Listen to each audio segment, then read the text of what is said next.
My sister cut off her lifelong best friend after the most chaotic wedding imaginable. But what we discovered months later tore our entire family apart. About a year ago, my older sister Anne got engaged and immediately named me as her maid of honor. That announcement stopped everyone in their tracks. See, Anne and her best friend Ruby had been absolutely inseparable since they were 6 years old. They did everything together: sleepovers, first heartbreaks, college applications, you name it. And for literally 2 decades, Anne had sworn up and down in front of God and everybody that if she ever got married, Ruby would be standing right next to her as maid of honor. It was their sacred pact. So when Anne casually dropped that it was going to be me instead, jaws hit the floor. Friends, cousins, even our own aunts pulled her aside during the planning and asked, "Wait, what about Ruby?" Every single time, Anne just smiled tightly and changed the subject. No explanation, no drama, nothing. Fast forward to the wedding day. The venue was gorgeous, everyone was dressed to the nines, and there was Ruby, sitting quietly near the back in one of her signature over-the-top, colourful, almost theatrical dresses.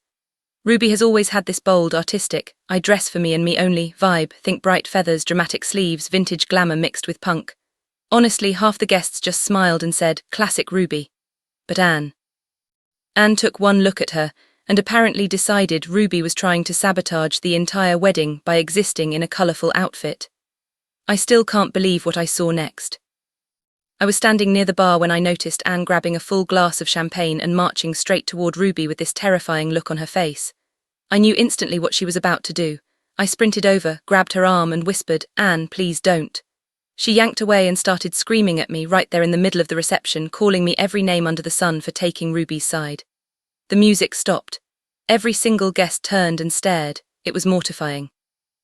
I looked her dead in the eye and said, "Stop screaming right now and pull yourself together, or I swear I am walking out that door and not coming back."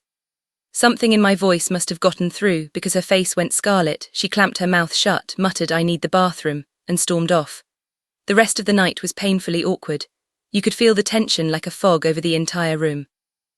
After the wedding, Anne declared that her friendship with Ruby was officially over. She went on these long, vicious rants about how Ruby had deliberately tried to ruin her day by wearing that dress.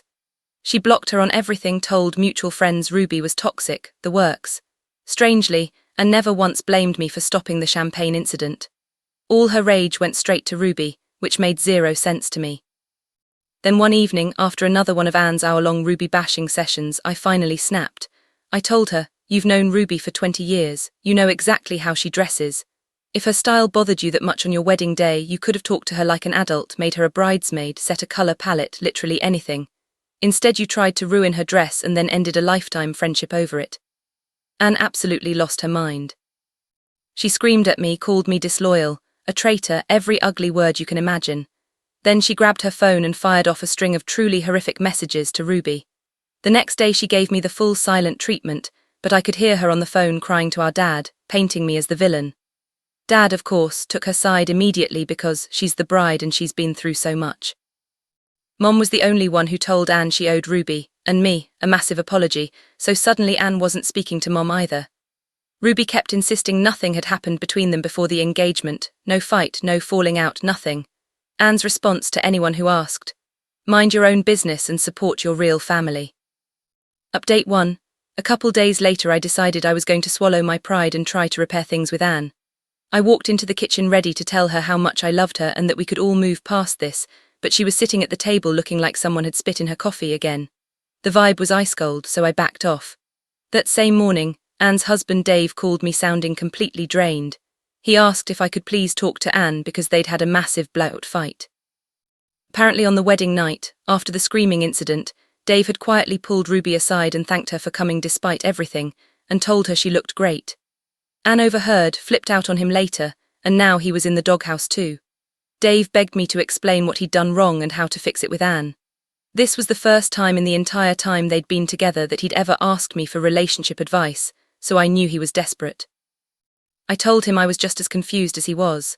That's when he dropped the first real bombshell.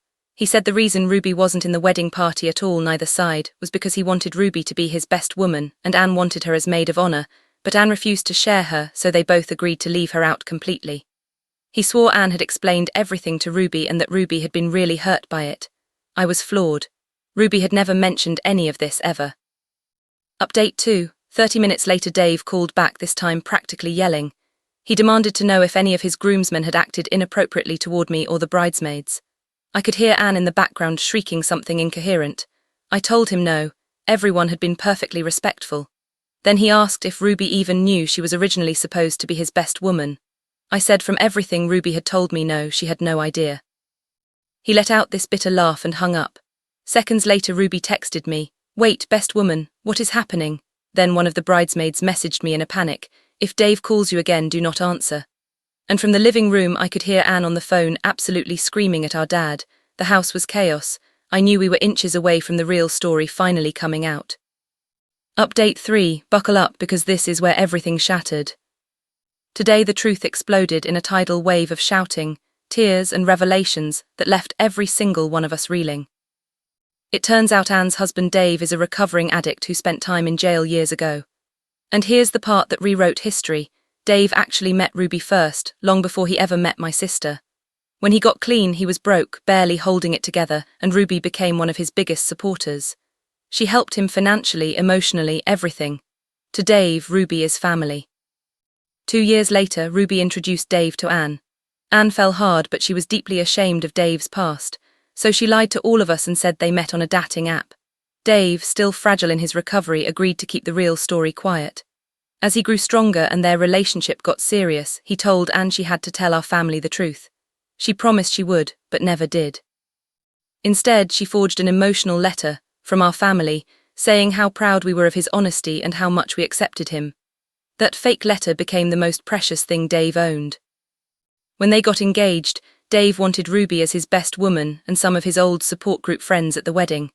That would expose every lie Anne had ever told. So Anne panicked and built an entire castle of deception to protect her perfect image. Hear what she did step by step. She pretended to be devastated that she couldn't have Ruby as maid of honor, used that as the excuse to drop Ruby from both wedding parties entirely. She told Dave that she'd explained everything to Ruby and that Ruby was furious about it, total lie. She never told Ruby anything. She warned all of Dave's recovery friends not to mention addiction around certain family members because it was sensitive.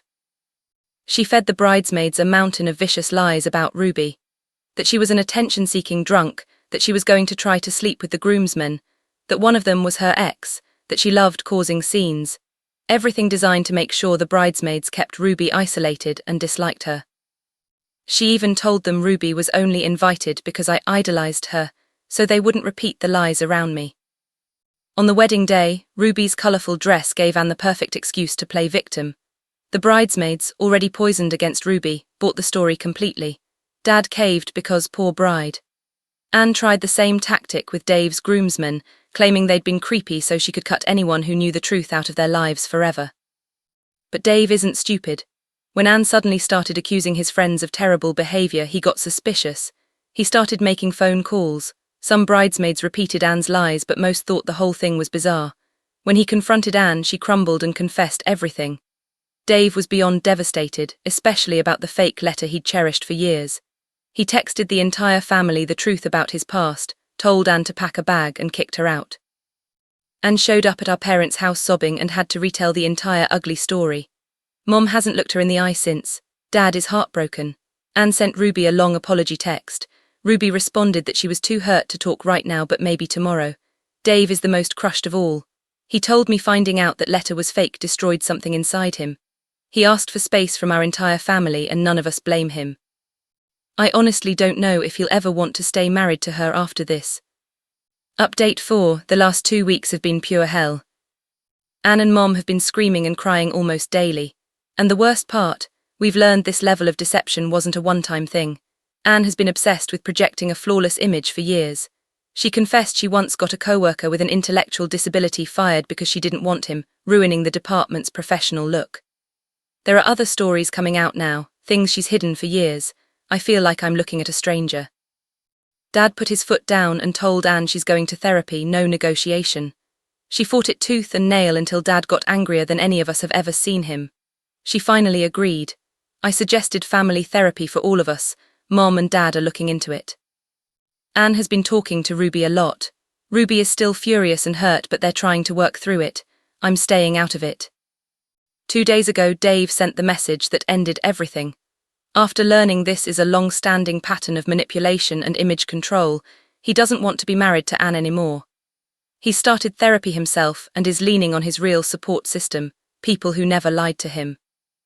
When Anne read the message, she had a full-blown panic attack, hyperventilating, shaking, sobbing uncontrollably. Then she turned her rage on Ruby for telling Dave everything. She's just as terrified of being a divorced woman as she is of actually losing the man she claims to love. I keep replaying every memory of my sister, trying to figure out how I missed the signs that she was this unwell. I love her so much, but right now the damage feels irreversible. We're all in therapy now, separately and eventually together, because honestly, none of us are okay after this.